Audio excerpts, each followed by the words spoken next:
today really was about learning more about non-traditional pathways to support students and their success.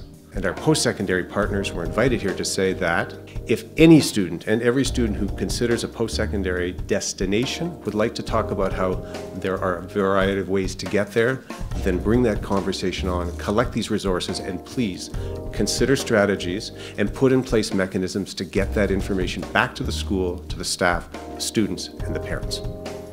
That's what we're going to accomplish before we leave today. It's not necessarily the students that have 90+ that contributes to the overall fabric of the institution.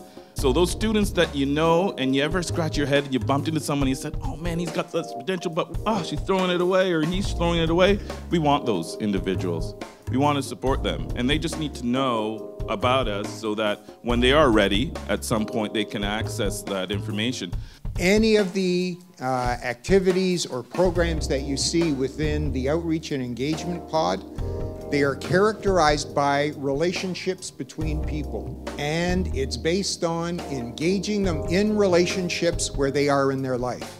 And then it's staying in relationship with them as they move through stages of readiness to get to the point where they say, yes, I want to do it, yes, I'm ready. I went to an alternative schooling, the Subway Academy, where they just provided fantastic support at just getting your credits back. And with that success, I was able to apply to the academic bridging program at the age of 23. Luckily, I did well enough that I was a full-time student and just finished my applications yesterday morning for law school. Thank you. So I ended up dropping out because I was told that I would never go to college because of my grades. That I would have to come back an extra year. I hated high school. I hated the people, I hated the teachers, I hated any authority. Nobody took the time to get to know me.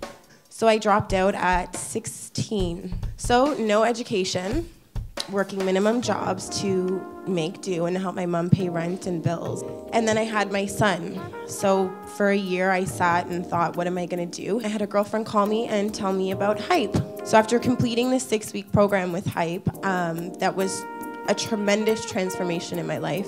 I graduated first in my family. So it was a wonderful feeling to kind of get there. Went through a lot of transitions where I ended up living in Florida on my own. One of the main things that happened in Florida was I learned how to play chess. And chess was very significant, and the reason I bring up chess is because it allowed me to see that no matter how you start the game, you always have options of how you want to finish the game. So I ended up trying to get back into high school. I did credit recovery. I ended up fast tracking and being able to be in a position to graduate within a year and a half. So I had a wonderful guidance counselor named Carol McDonald and a wonderful principal named Miss Linda Curtis. So Mrs. McDonald, she recommended dual credit to me. Dual credit was really interesting for me because I never saw myself being in a position to go to post-secondary school. I always thought post-secondary was for the elite. From the work I was doing as a TA, they put it together as a portfolio and paid for my fees to apply to OCAD. And I got accepted into OCAD. And now I'm on the verge of graduating from OCAD. Everybody's got a story.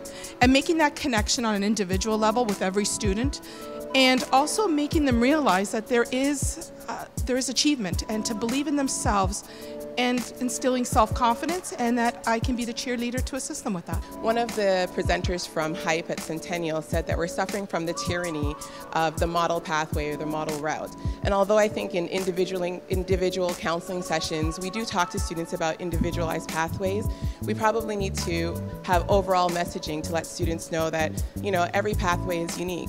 What did I take away from the conference today? I took away a lot. More so, I think it more filled my heart as an educator and as a human being to know that our education system, starting from the elementary, moving up all the way through college and university or wherever people want to be, that people are starting to understand that the key to education is not actually the curriculum, but I believe the voice of the students and the voice of the human beings on the panel were saying the key is through relationships. Curriculum is not the start. I think building relationships and having a heart for them is where the start is.